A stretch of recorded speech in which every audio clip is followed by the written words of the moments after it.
C'est un crime contre l'humanité. Il y a 2 points de tension énormes qui pourraient dégénérer et finir par un conflit mondial. C'est des choses qui sont possibles. Normand Lester.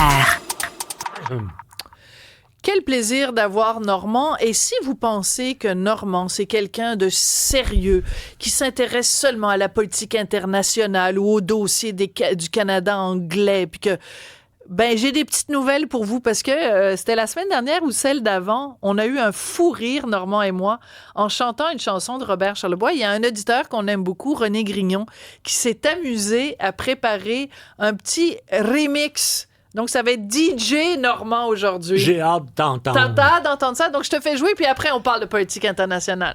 Elle s'appelait Conception. Et avait besoin d'affection.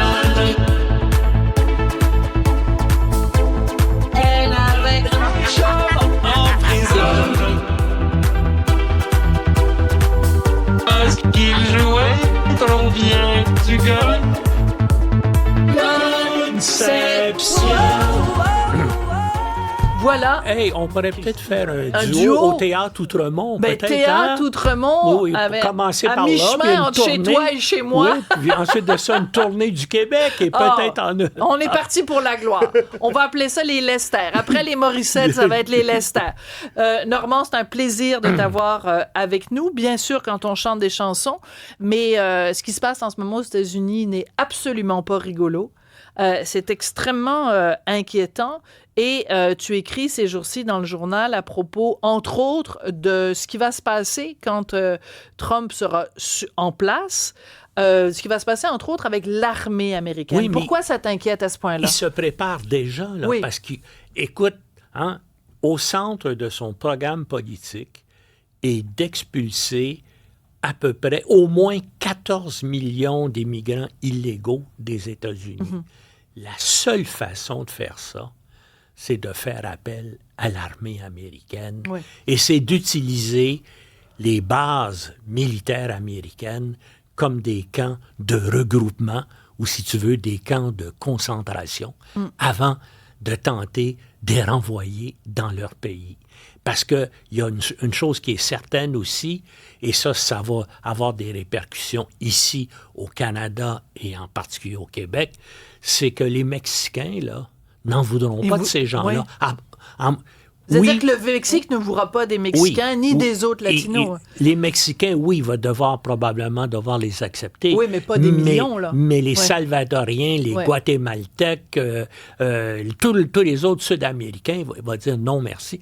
Et ces gens-là, avant d'être expulsés aussi, vont regarder vers le Canada et vont tenter de fuir et de s'en venir ici. D'ailleurs, je ne sais pas si tu as vu, mais il y avait des reportages, il y a déjà 2 semaines, à CNN, où on voyait des Vénézuéliens qui étaient au Mexique et qui disaient, nous, si on ne peut pas rentrer aux États-Unis, on veut s'en aller au Canada. Au Canada? Mais comme je te dis, le problème principal... Oui, mais je t'arrête tout de suite, parce que là, Haroun Boisy va te dire...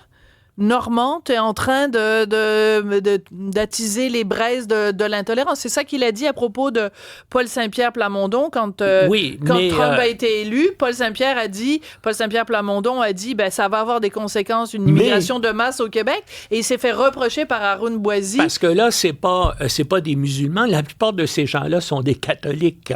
La plupart des latinos. Non, mais ça n'a rien à voir avec la religion. Non, mais je te dis, ils peuvent pas dire, là, c'est anti-islamique et tout ça. Mais quand même, là, il y a le problème. Est-ce que l'armée américaine va marcher?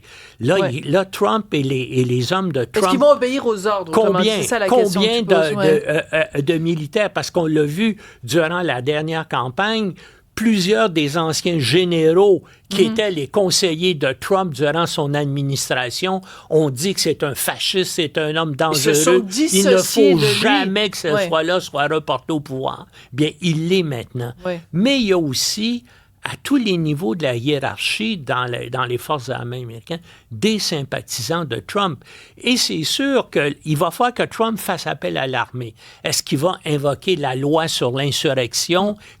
Mais il va faire appel à l'armée. Ce qui serait assez ironique, parce que lui-même, ce qu'il a fomenté en janvier... Exactement.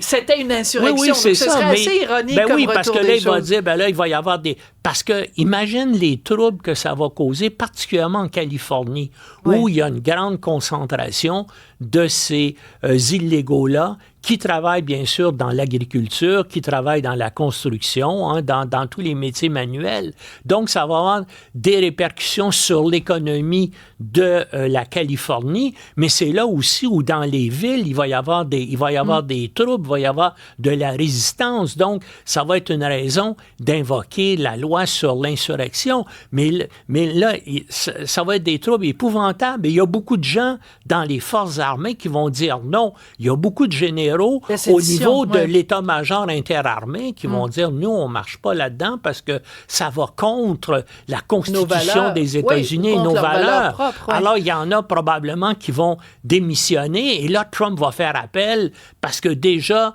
son équipe est en train de démarcher et de voir les généraux à la retraite récente, notamment, qui seraient prêts à revenir dans les forces armées pour aider Trump. Tout ça, c'est en train de... Une forme de suppléance. Oui, mais c'est ça. On est en train de préparer, là, d'une certaine façon, un coup d'État trompien. Là. On s'apprête à dire, les gens, vous ne voulez pas obéir aux ordres, vous êtes dehors. Puis Trump va trouver des gens pour les remplacer, à moins, bien sûr, que ces généraux-là disent non, on n'obéit pas à ces ordres-là et ce sont des ordres qui vont contre la Constitution des États-Unis et nous ne laisserons pas Trump faire. Donc, on va vers des possibilités d'affrontement extrêmement importants, sans compter, bien sûr, les troubles dans les États où il y a un grand nombre de ces gens-là. Puis comment faire? C'est ça, même avec l'armée, là. Écoute, c'est du monde, c'est plus que la population du Québec. Pense-y, 13-14 millions. On est 8 millions actuellement au Québec. Et lui, ce qu'il veut vider, et c'est au centre de son... Une bonne partie des gens qui ont voté pour lui, c'est effectivement parce qu'il promettait de mettre ces immigrants illégaux Tough on immigration. Oui. Et donc, opposition à Kamala Harris, qui s'est fait reprocher d'ailleurs tout le temps de sa campagne, mais les journalistes la confrontaient là-dessus en disant, est-ce que vous êtes allé à la frontière? Est-ce que vous avez vu? Est-ce que vous aviez l'opportunité avec Biden pendant 4 ans de faire quelque chose pour tamiser, en tout cas, et effectivement, l'immigration, ils l'ont pas fait, puis ils en portent bien sûr maintenant la responsabilité. Non seulement ils en portent la responsabilité, Normand, c'est qu'en ne faisant rien ou en étant trop conciliant, ça amène les gens vers les extrêmes. C'est exactement. Ça que... parce qu'on fait une caricature des fois en disant les démocrates étaient trop woke, puis c'est pour ça qu'on a élu Trump. C'est un peu simpliste, mais il reste qu'en étant trop mou sur beaucoup de dossiers, ça a quand même alimenté des extrêmes, parce qu'il y a même des immigrants aux États-Unis, des immigrants légaux, qui ont voté pour Trump. Oui, absolument. Donc, même des immigrants sont contre une immigration de masse. Et là, donc, on parlait jusqu'à maintenant des forces armées des États-Unis.